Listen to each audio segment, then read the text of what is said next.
దేశంలో అమరావతిని నెంబర్ 1 సిటీగా మారుస్తామన్నారు చంద్రబాబు. రాష్ట్రాన్ని డెవలప్ చేసేందుకు ప్రయత్నిస్తోంటే కొన్ని శక్తులు అడ్డుకుంటున్నాయని ఆరోపించారు. ల్యాండ్ పూలింగ్ లో ఏపీని ఓ మోడల్ సిటీగా మార్చామని, ఎవరిన్ని అడ్డంకులు సృష్టించినా ఏపీ అభివృద్ధిని అడ్డుకోలేరని చెప్పారు. ఓటుకు నోటు కేసుపైన స్పందించిన చంద్రబాబు కేసులకు భయపడే మనిషిని కాదన్నారు. మనగడ్డ మీద ఈ రాష్ట్ర అసెంబ్లీ జరుపుకోవడం ఒక చరిత్ర.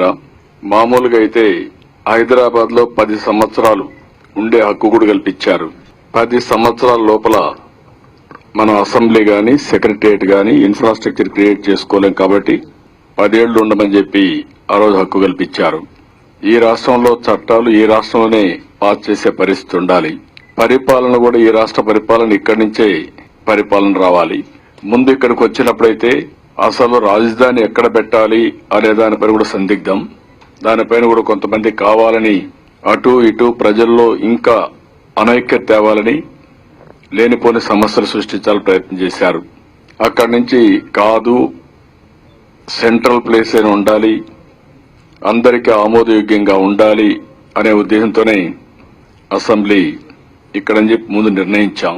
ఈరోజు రైతులు కూడా వాళ్ళు ముందుకు వచ్చారు కాబట్టి 32,500 ఎకరాలు భారతదేశ చరిత్రలో ఎక్కడా జరగఉండదు, ప్రజాస్వామ్య చరిత్రలో కూడా ఎక్కడా జరగఉండదు. అలాంటిది ఈరోజు ఇక్కడ ల్యాండ్ దారంగా ఇచ్చారు.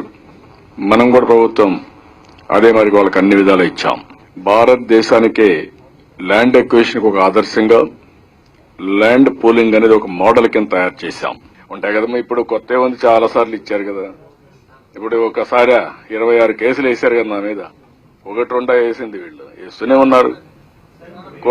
కొట్టేసిన కేసులు కూడా మళ్ళా వేస్తా ఉంటారు. ఇప్పుడు కొత్తగా వేసింది ఏం లేదు కదా. ఇంత మునుపు కూడా ఒకసారి అయితే ఎక్సైజ్ లో నా మీద కేసు ఇస్తే ఒక 10-12 ఏళ్లు మళ్ళీ అపోజిషన్కి వచ్చినాక 2012 తేలింది. దాన్ని వదిలిపెట్టండి, ఏముంది దాంట్లో వేసేది. పెద్ద ఇంత మునుపు కూడా వేశారు.